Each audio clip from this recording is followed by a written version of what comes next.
Hello friends, welcome back சித்தர்வாக்சான நண்பர்களே.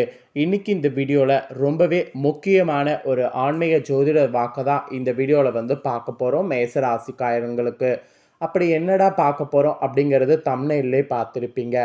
மகா சிவராத்திரியானது வருது. ஆக்சுவலி மற்ற மாதங்கள்லேயும் சிவராத்திரி வரும்.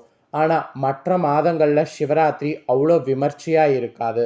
ஆனால் மாசி மாதத்தில் வரக்கூடிய சிவராத்திரி ரொம்ப விமர்சையாக இருக்கும். காரணம் என்னென்னா, மாசி மாதத்தில் வரக்கூடிய ஒரு சிவராத்திரி தான் பயங்கரமான ஒரு ராத்திரி என்று புராணங்களில் சொல்லப்பட்டிருக்கு. அந்த புராணங்களில் சொல்லப்பட்ட உண்மைகளை இந்த வீடியோவில் சொல்ல போகிறேன். இந்த சிவராத்திரியில் நம்மளோட ராசிக்கு கிரகநிலைகள் அமைந்திருக்கக்கூடிய அடிப்படையில் முக்கியமான மாற்றங்கள் ஏற்படும். அதெல்லாம் என்னென்னங்கிறதையும் இந்த வீடியோவில் சொல்ல போகிறேன். இந்த வீடியோ ரொம்ப யூஸ்ஃபுல்லாக ரொம்ப இன்ட்ரெஸ்டாக இருக்கும். ஸோ மேஷ ராசிக்காரங்க வீடியோவை ஸ்கிப் பண்ணாமல் பாருங்கள். ஃபஸ்ட்டு மாசியில் வரக்கூடிய இந்த சிவராத்திரிக்கு மட்டும் ஏன் இவ்வளவு சிறப்புகள் சொல்லப்படுது அப்படிங்கிற காரணங்களை உங்களுக்கு ஷேர் பண்ணுறேன். முதல்ல அந்த காரணங்களை மேஷ ராசிக்காரங்க தெரிஞ்சுக்குங்க. அதுக்கப்புறம் இந்த மாசி சிவராத்திரியிலிருந்து நீங்கள் பெறக்கூடிய பலன்கள் என்னங்கிறத உங்களுக்கு சொல்கிறேன். வருடத்தில் எத்தனையோ ராத்திரிகள் வந்தாலும் மாசி மாதத்தில் வரக்கூடிய இந்த சிவராத்திரி தான் மகா சிவராத்திரி என்று சிறப்பு வாய்ந்ததாக சொல்லப்படுது. இன்றைய தினம் கோள்களுடைய அமைப்பு இயற்கையாகவே உயர் சக்தியை மேல் நோக்கி எழும்ப செய்கிறது.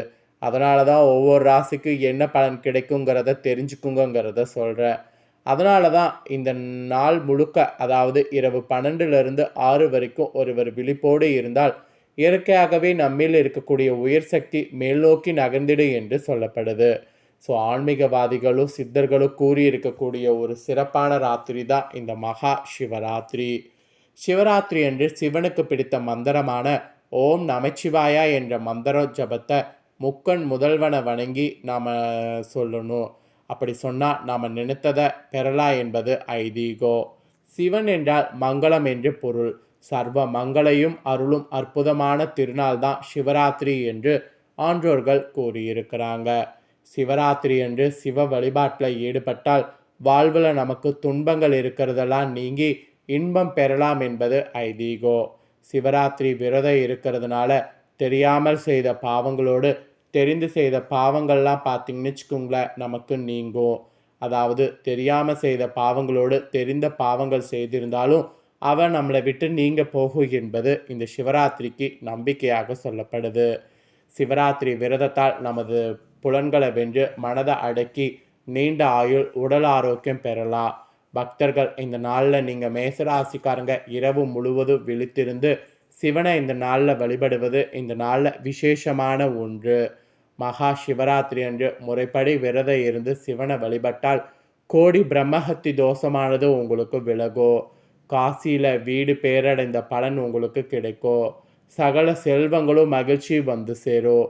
இதெல்லாம் நம்பிக்கையாகவே சொல்லப்படுது. ஸோ நம்பிக்கையோட அடிப்படையில் மேஷ ராசிக்காரங்க ட்ரை பண்ணுங்க.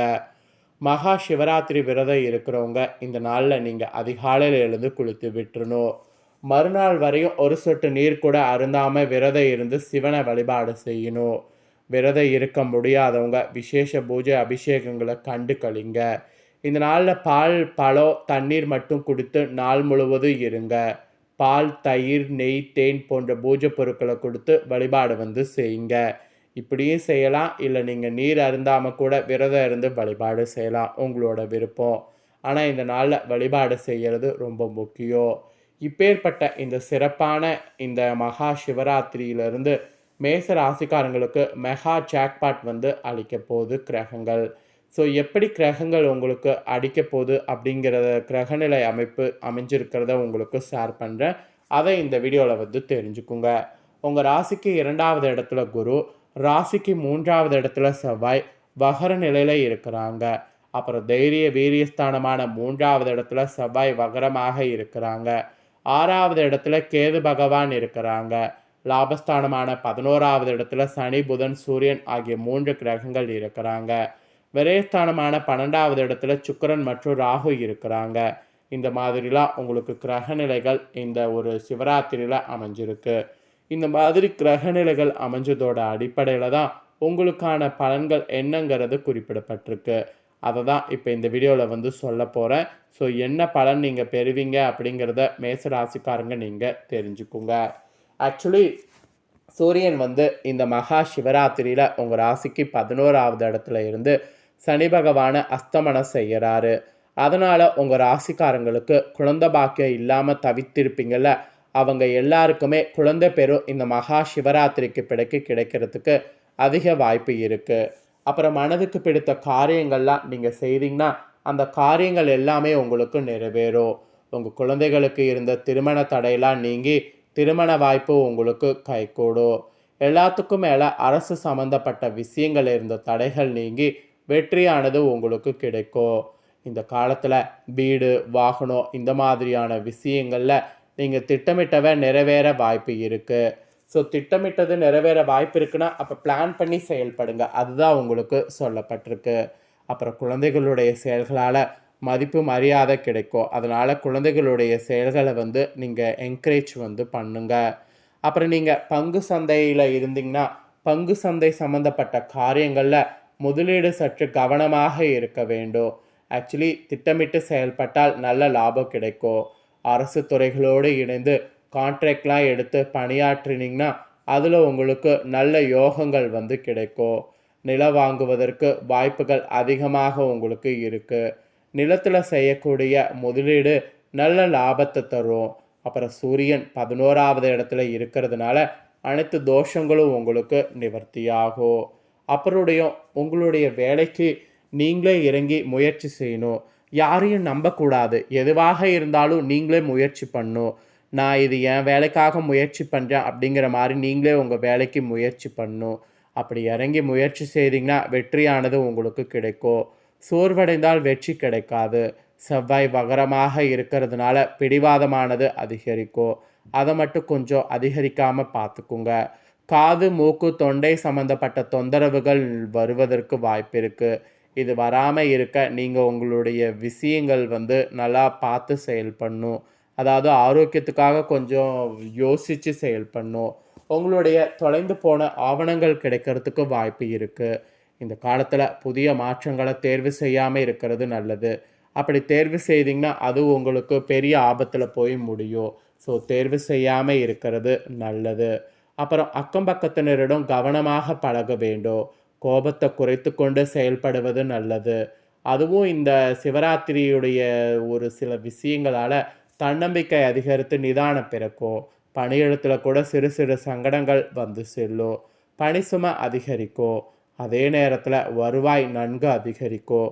சேமிப்பில் அதிக கவனம் செலுத்தணும். வாழ்க்கை துணையால் நற்பலன் கிடைக்கும். அதனால் அந்த பலனை எதையும் மிஸ் பண்ண வேண்டாம். அப்புறம் தொழில் பார்ட்னர்களோடு வீண் விவாதங்களை தவிர்க்கிறது நல்லது. வெளிநாடு வெளிமாநில பயணங்கள்லாம் மேற்கொள்ளுங்க. உங்கள் ராசிக்கு இந்த சிவராத்திரியில் சிவனை நினைத்து மேற்கொண்டிங்கன்னா எல்லாமே சாதகமாக மாறும். வீண் விரையை ஏற்படுவதற்கு வாய்ப்பு இருக்குது. ஸோ அதை மட்டும் கொஞ்சம் பார்த்து எல்லாமே வந்து பார்த்து பண்ணுங்க. வீண் விரயத்துக்கு ஏன் நான் சொல்கிறேன்னா, வீண் விரையை ஏற்பட்டுச்சுன்னா அதுக்கப்புறம் நீங்கள் கடன் வாங்க வேண்டிய சூழ்நிலை வரும். அதுக்காக சொல்கிறேன். மன நிம்மதிக்கு நீங்கள் கண்டிப்பாக வந்து ஏதாவது ஒரு பரிகாரம் வந்து செய்யுங்க. மெயினாக இந்த நாளில் சிவன் கோவிலுக்கு சென்று நெய் தீபம் ஏற்றுங்க. உங்கள் சங்கடங்கள் நீங்கி சாதனை படைப்பீங்க. ஆக மொத்தம் உங்கள் ராசிக்கு பார்த்தீங்கன்னு வச்சுக்கோங்களேன், இந்த மாதிரியான பலன்கள் தாங்க கிடைக்க போகுது. இந்த சிவராத்திரியிலேருந்து உங்களுக்கு கிடைக்கக்கூடிய பலனை நீங்கள் தெரிஞ்சு பலனடையணுங்கிறதுனால தான் தெளிவாக இந்த வீடியோவில் உங்களுக்கான பலனை ஷேர் பண்ணேன். ஸோ ஷேர் பண்ண இந்த பலனை நீங்கள் தெரிஞ்சு பயனடைகிறது போல் உங்கள் ஃப்ரெண்ட்ஸ் ஃபேமிலி இருக்கவங்களும் தெரிஞ்சு பயனடையணும்னு நினச்சிங்கன்னா வீடியோ லைக் பண்ணி ஷேர் பண்ணுங்கள். வீடியோவை உங்கள் ஃப்ரெண்ட்ஸ் ஃபேமிலியில் இருக்கிறவங்களும் பார்க்கட்டும். அவங்களும் அவங்களோட ராசி மேஷமாக இருந்ததுன்னா இந்த தாள்களை இந்த வீடியோ மூலிமா தெரிஞ்சு இதற்கேற்ப நடந்து பலனடையட்டும். ஸோ மாசி சிவராத்திரியுடைய பரிகாரமும் மாசி சிவராத்திரியிலிருந்து என்ன விஸ்வரூபம் எடுக்க போகிறீங்கிறதும் உங்களை போல் உங்கள் ஃப்ரெண்ட்ஸ் ஃபேமிலி இருக்கக்கூடிய மேஷ ராசிக்காரங்களும் தெரிஞ்சு இதற்கேற்ப நடந்து பயனடையட்டும். மேலும் இதே போல் நம்ம சேனலில் புதிய அப்டேட்டான நிறைய வீடியோ போடப்படும். அதே எல்லாத்தையுமே கூட உடனுக்குடனே தெரிந்து கொள்ள மறக்காமல் நம்ம சேனலை சப்ஸ்கிரைப் பண்ணுங்கள். கூட பெல் பண்ண ப்ரெஸ் பண்ணுங்கள். அதை பண்ணிட்டீங்கன்னா நான் போகிற மற்ற அப்டேட்டான எல்லா வீடியோஸும் உடனுக்குடனே தெரிந்து கொள்ளலாம். ஸோ மறக்காமல் சப்ஸ்கிரைப் பண்ணி பெல் பண்ண ப்ரெஸ் பண்ணுங்கள். நெக்ஸ்ட்டு இதே போல் சுவாரஸ்யமாக வேறொரு புதிய அப்டேட்டான தகவலோடு மீண்டும் ஒரு புதிய வீடியோவில் வந்து உங்களை சந்திக்கிறேன். ஸோ சப்ஸ்கிரைப் பண்ணி பெல் பண்ண ப்ரெஸ் பண்ணிடுங்க. நன்றி.